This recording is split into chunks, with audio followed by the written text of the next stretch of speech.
Un séisme, c'est la fracturation de l'écorce terrestre et le glissement rapide de deux blocs de roche le long d'une faille. Le phénomène génère des ondes sismiques qui se propagent à la surface du sol, c'est le tremblement de terre. Suite à un tremblement de terre, se produisent couramment des répliques.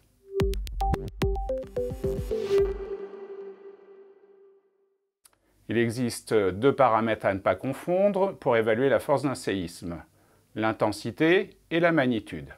L'intensité correspond à la sévérité des secousses observées à un endroit donné à la surface de la Terre, alors que la magnitude correspond à l'énergie libérée sur le plan de faille.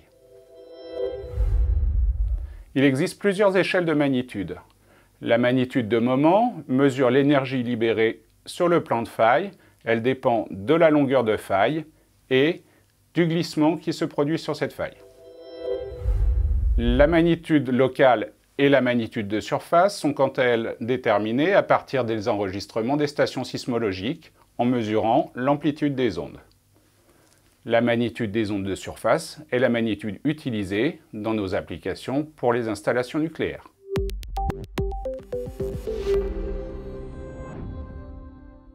Nous savons grâce aux archives historiques que plusieurs séismes se sont déjà produits dans la région de Montélimar.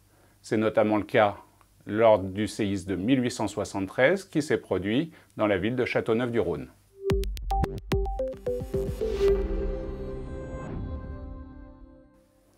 Le 11 novembre dernier, à 11h52, s'est produit un séisme. Les observatoires en charge de l'alerte et de la surveillance ont diffusé un premier communiqué indiquant une localisation au sud de Montélimar. La magnitude locale était estimée à 5,4.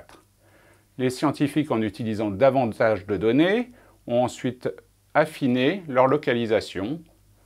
La profondeur restait quant à elle très mal contrainte, entre 3 et 12 km de profondeur. Grâce à ces informations, nous avons pu également savoir que la faille qui avait joué était une faille de chevauchement. C'est finalement grâce à une image satellite que nous avons su précisément où avait eu lieu le séisme et la faille qui avait cassé. Grâce à une image avant et après le séisme, nous avons pu savoir que la rupture de la faille était d'une longueur de 5 km sur 2 km de large et que le bloc Est était passé au-dessus du bloc Ouest d'environ 10 cm. Il est à noter que cette faille, la faille de Rouvière, n'était pas connue pour être active dans la période récente.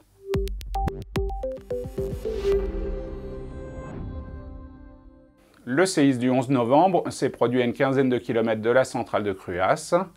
Les secousses ont été ressenties dans les salles de commande, l'alerte a été lancée, puis la centrale a été arrêtée pour des investigations poussées. Suite au diagnostic des équipements et des installations, il a été démontré qu'aucun dommage n'avait été repéré. Suite à ça, l'ASN a donné l'autorisation pour le redémarrage de la centrale à partir du 6 décembre. En termes de sûreté, la centrale nucléaire de Cruas est conçue pour résister à un séisme qu'on appelle dans notre jargon le séisme majoré de sécurité. Pour Cruas, ce séisme, c'est le séisme de 1873, dont on suppose qu'il peut se produire à l'aplomb de la centrale nucléaire. Sa magnitude est par ailleurs majorée de 0,5 unités pour définir le séisme de référence auquel doit résister la centrale. Le séisme du 11 novembre présente des caractéristiques proches de celui de 1873. Il pourrait à ce titre devenir le futur séisme de référence de l'installation. Vous avez sans doute entendu parler de l'influence possible de la carrière située au-dessus de la faille.